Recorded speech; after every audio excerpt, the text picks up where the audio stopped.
the Lord. Good everyone. My name is Ajila Emmanuel. Happy New Month to everyone. Today, under the series Salvation, we are going to be looking at Salvation Formula Part 2.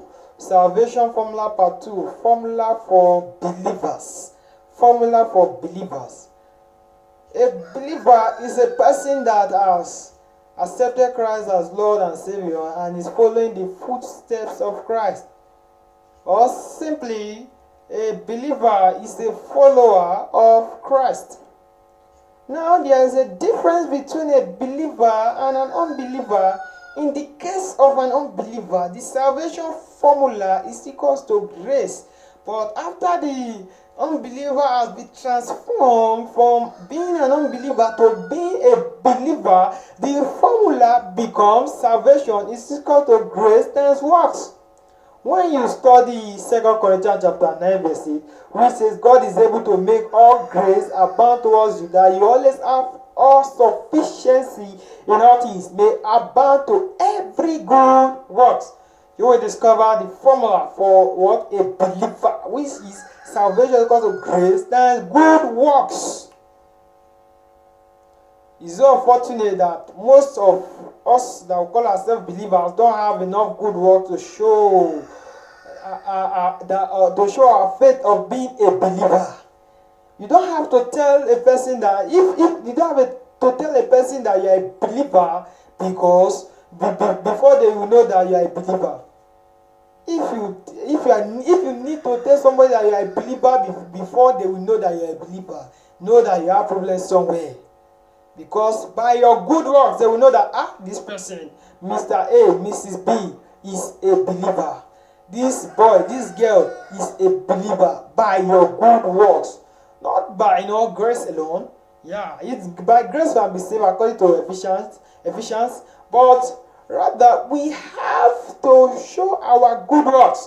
When you study Romans chapter 6 verse 1, he says, should we continue in sin so that grace may abound?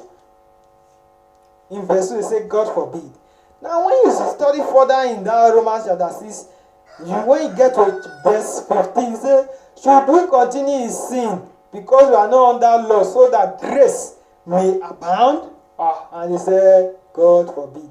Because we are not under law but under grace, should we continue in sin? If you were an adulteress or an adulterer before you gave your life to Christ, okay, because the grace is there for you, because the grace of Christ is sufficient for you, will you still continue in that adultery?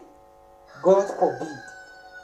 This is a wake-up call for everybody, that as a believer, your salvation is grace times good works.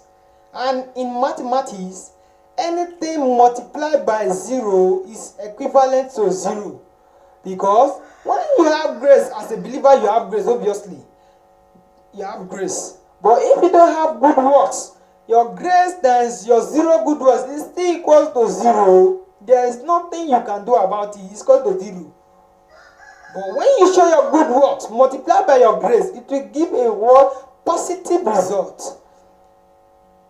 That is why you have to amend your ways completely before you can say that I'm born again. If you are the type that love gossiping, after you have accepted Christ as Lord and Savior, you have to amend them. If you are the type that you are filled with pride and arrogance, after giving your life to Christ, you have to put on the garment of humility. If you are the type that love telling lies, after giving your life to Christ, you have to hold on to the truth. What I'm trying to say is that when you study James, he says faith without work is dead. Like a body is without a spirit, like how the spirit is to the body, that is how good work is to grace. Are you getting me? Now, when the spirit is no longer in the body is lifeless. So when good works is not in grace, let me tell you, your grace, everything, the product is 0. Because grace times works is equals to what? Your salvation. So when you have good works, positive works, Your grace will be able to multiply it and give what? A product. Praise the Lord. I hope you are following me. Now,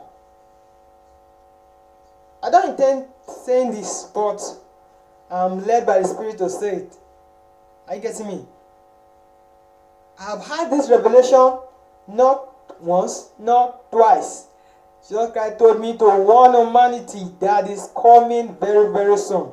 Very, very, very, very soon. You have to prepare. You have to what? Bear fruits of holiness and righteousness.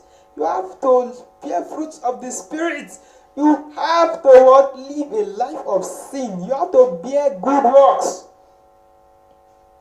You are no longer slaves to sin, but rather you are not slaves to righteousness.